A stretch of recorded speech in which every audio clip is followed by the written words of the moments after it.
Bom, você acompanhou aqui antes do intervalo a reportagem sobre a rotulagem nutricional dos alimentos, que aqui no Brasil muitas vezes não traz informações de forma clara. E o IDEC entregou à Anvisa na semana passada uma petição com mais de 50 mil assinaturas em apoio à proposta de um novo modelo de rotulagem nutricional aqui no país. A ideia é que as embalagens dos alimentos processados e também dos ultraprocessados indiquem claramente a presença de excesso de sal, açúcar e gorduras.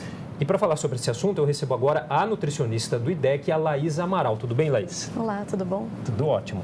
Bom, vamos lá, vamos entender um pouquinho essa questão, então. Bom, para começar, vamos entender o que são esses alimentos processados e ultraprocessados. Bom, os alimentos processados e ultraprocessados são aqueles produzidos pela indústria de alimentos. Eles normalmente são acrescidos de grandes quantidades de sódio, de gorduras e de açúcar e muitas vezes também de aditivos alimentares, que são substâncias químicas colocadas pela indústria de alimentos para dar maior vida de prateleira, por exemplo, para o alimento, aroma, sabor e etc. Esses alimentos, normalmente a receita deles a gente não consegue reproduzir em casa, né? E eles, como eu disse, são altos nesses nutrientes críticos que a gente chama o sódio, o açúcar e as gorduras. Bom, e como que funciona então essa rotulagem nutricional dos alimentos atualmente aqui no Brasil? Bom, a rotulagem vigente, ela tem como obrigatória a tabela nutricional, que normalmente vem na parte de trás da embalagem. Nessa tabela, obrigatoriamente tem que constar as quantidades de alguns nutrientes específicos, como os carboidratos, proteínas, gorduras, o sódio. Essa tabela, ela indica a quantidade desses nutrientes por porção do alimento e também com base numa dieta de 2.000 calorias, que nem sempre que não é igual para todas as pessoas da população, né? 2.000 calorias não é a mesma necessidade que cada pessoa tem. Média, exatamente. Né? Além disso, também tem a lista de ingredientes. A lista de ingredientes, ela não é dada tanta importância quanto ela merece pela população. As pessoas não sabem como ler e para que ela serve. A lista de ingredientes também vem na parte de trás da embalagem normalmente, mas normalmente ela vem escondida, vamos dizer assim, com letras pequenas, difícil de ler. E nessa lista é importante destacar que os nutrientes, os ingredientes que aparecem, eles aparecem em ordem decrescente. Então, o primeiro o primeiro ingrediente que aparece na lista é o que está em maior quantidade. Isso é muito indicativo para a população. Além disso, quanto mais ingredientes tem aquele alimento, indica que aquele alimento é mais ultraprocessado do que um outro com menos ingredientes. Informações que muitas vezes as pessoas não sabem, né? Exatamente. Bom, então aí a gente tem aí quais são essas alterações propostas aí por vocês, como vocês chegaram a esse modelo? Tá. Bom, a Anvisa já tem um grupo de trabalho acontecendo desde 2014, que foi finalizado agora em 2017. E nesse grupo de trabalho participaram a sociedade civil, a própria indústria de alimentos, o próprio governo, acadêmicos, né, as pessoas das universidades. E era um grupo de trabalho específico sobre rotulagem nutricional. Como finalização desse grupo de trabalho, os membros puderam enviar propostas de aprimoramento da rotulagem nutricional para a Anvisa. Foi o que o IDEC fez em parceria com pesquisadores do Design da Informação da Universidade Federal do Paraná em junho do ano passado. A nossa proposta, ela se baseia em mudanças que nós consideramos importantes para melhorar a compreensão e a visibilidade das informações que estão no rótulo. Sobre a tabela, que eu já comecei falando, a tabela, por exemplo, uma mudança seria a inclusão do açúcar, da quantidade de açúcar. Hoje em dia, a gente tem apenas, obrigatoriamente, o carboidrato e não especificamente os açúcares.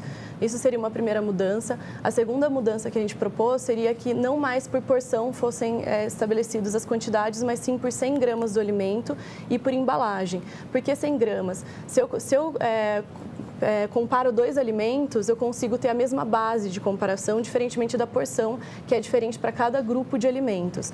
Então, por 100 gramas, eu consigo comparar uma barra de cereal, por exemplo, com um iogurte, que não são do mesmo grupo alimentar.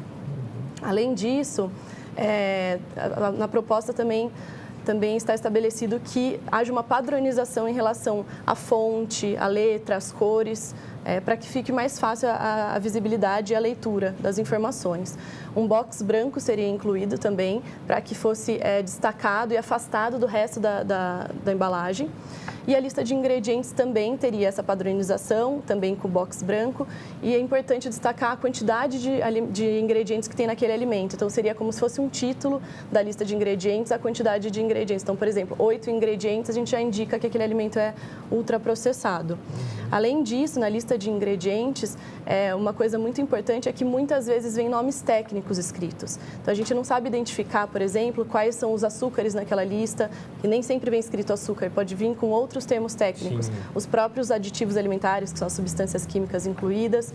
Então, uma proposta que a gente fez é que os açúcares e os aditivos, eles sejam colocados todos juntos. Então, açúcar, entre parênteses, os tipos de açúcares, aditivos alimentares, entre parênteses, os tipos de aditivos alimentares, para ficar mais fácil para a população entender. A maior mudança que a gente está propondo, o IDEC e a Universidade Federal do Paraná, é a inclusão de um selo frontal.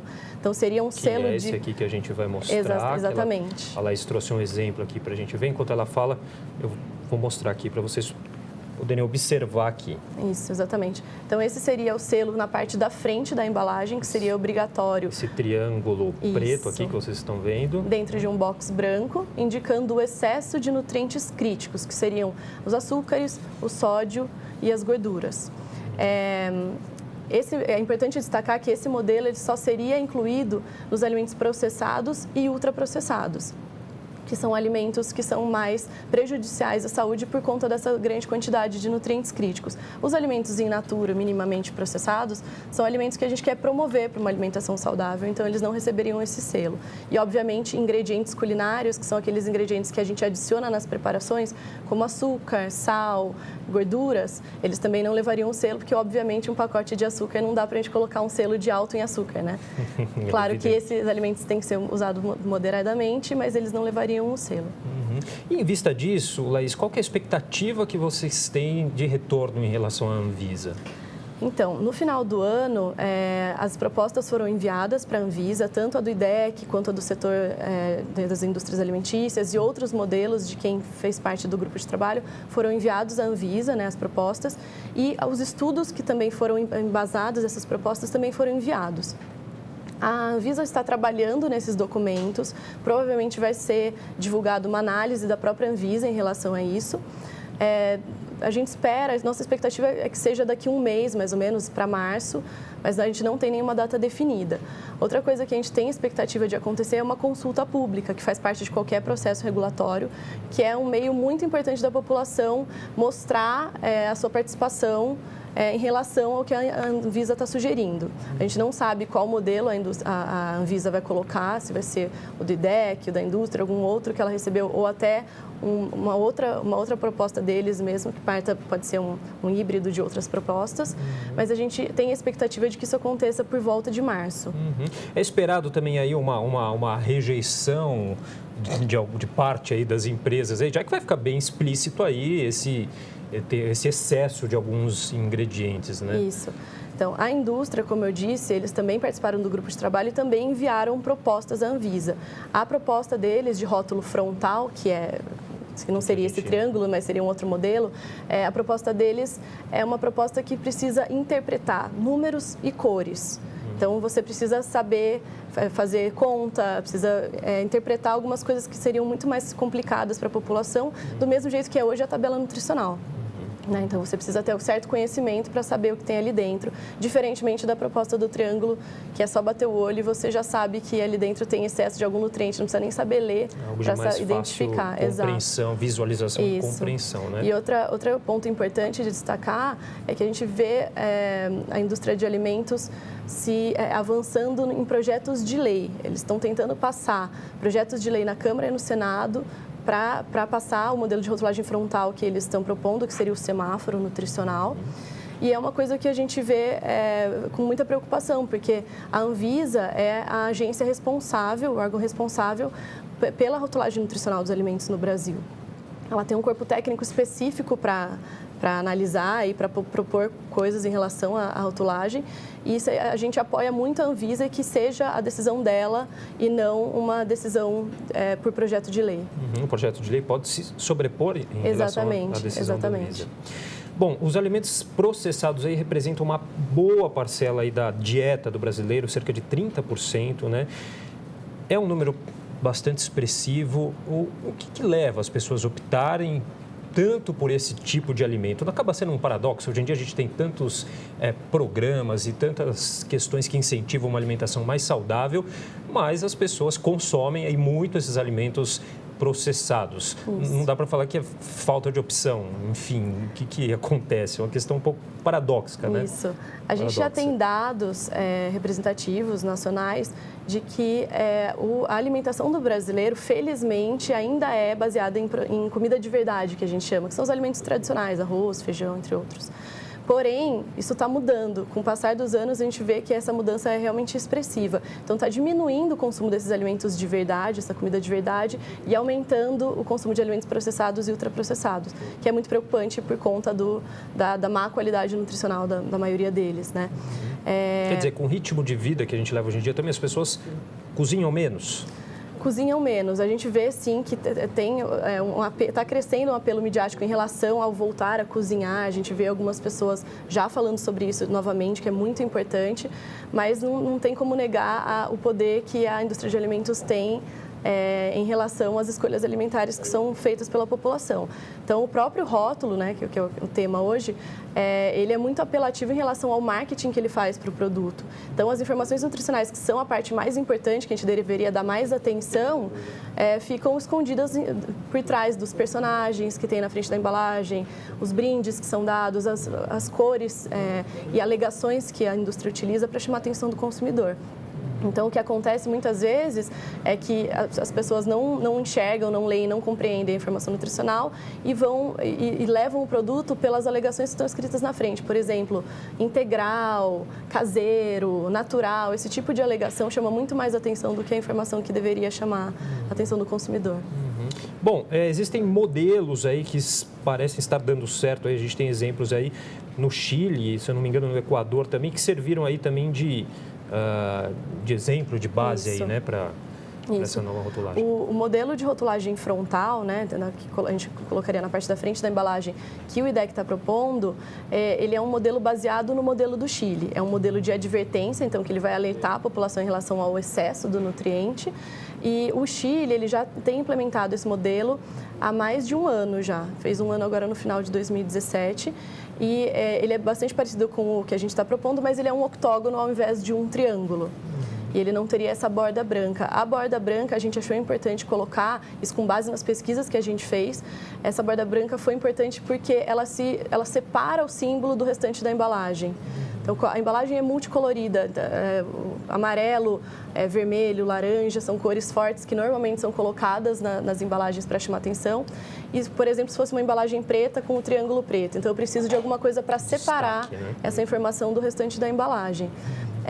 E o Chile, com um ano de implementação agora no final do ano, eles já têm algumas pesquisas preliminares que mostraram que a população aceitou bem o modelo, tem compreendido, tem enxergado o octógono, no caso do Chile, nas embalagens, e também tem dados importantes de mudança nas escolhas alimentares, o que é muito importante, que o objetivo seria esse mesmo. Então, alertar a população para ter uma escolha mais consciente e, consequentemente, uma escolha mais saudável. E tem uma importância aí também, por todo esse movimento que a gente vê em outras questões também, por esse direito de saber do que a pessoa está consumindo. Exatamente, né? Exatamente. Ter essa informação na parte da frente da embalagem de maneira clara, objetiva, sem causar confusão para o consumidor, é muito importante. Isso garante o direito à informação que o consumidor tem e não fica baseado em alguma coisa que é incompreensível para as pessoas, né? Então, garantindo esse direito à informação clara e objetiva, a gente promove escolhas alimentares mais saudáveis. Tem essa questão preocupante de saúde, né? Só para a gente encerrar, a questão da obesidade aqui no Brasil. A cada 5 brasileiros, 1 está obeso, né? Mais da metade da população está acima do peso e nos últimos 10 anos a prevalência da obesidade no Brasil aumentou em 60%, passando de 11,8% em 2006 para 18,9%, quase 19% aí em 2016. Quer dizer, contribui muito também para essa questão de saúde, né? Exatamente. Esse aumento do consumo desses alimentos processados e ultraprocessados, ele está associado diretamente com o aumento da obesidade, do sobrepeso na população brasileira. E isso também tem ligação com doenças crônicas, que a gente chama, que seria a pressão alta, o diabetes, o colesterol, etc. Essas doenças são bastante preocupantes. A gente também teve um relatório do INCA, do Instituto Nacional do Câncer, do ano passado, divulgado, que mostrou a relação da obesidade com 13 tipos de câncer. Então, é muito importante que a gente promova escolhas mais saudáveis na população para garantir que a saúde também se mantenha adequada. Isso. Adequada. Isso. Tá certo, eu queria agradecer aqui a nutricionista do IDEC, a Laís Amaral, conversando um pouquinho com a gente sobre esse novo modelo de rotulagem nutricional dos alimentos. Laís, muito obrigado. Obrigada a você.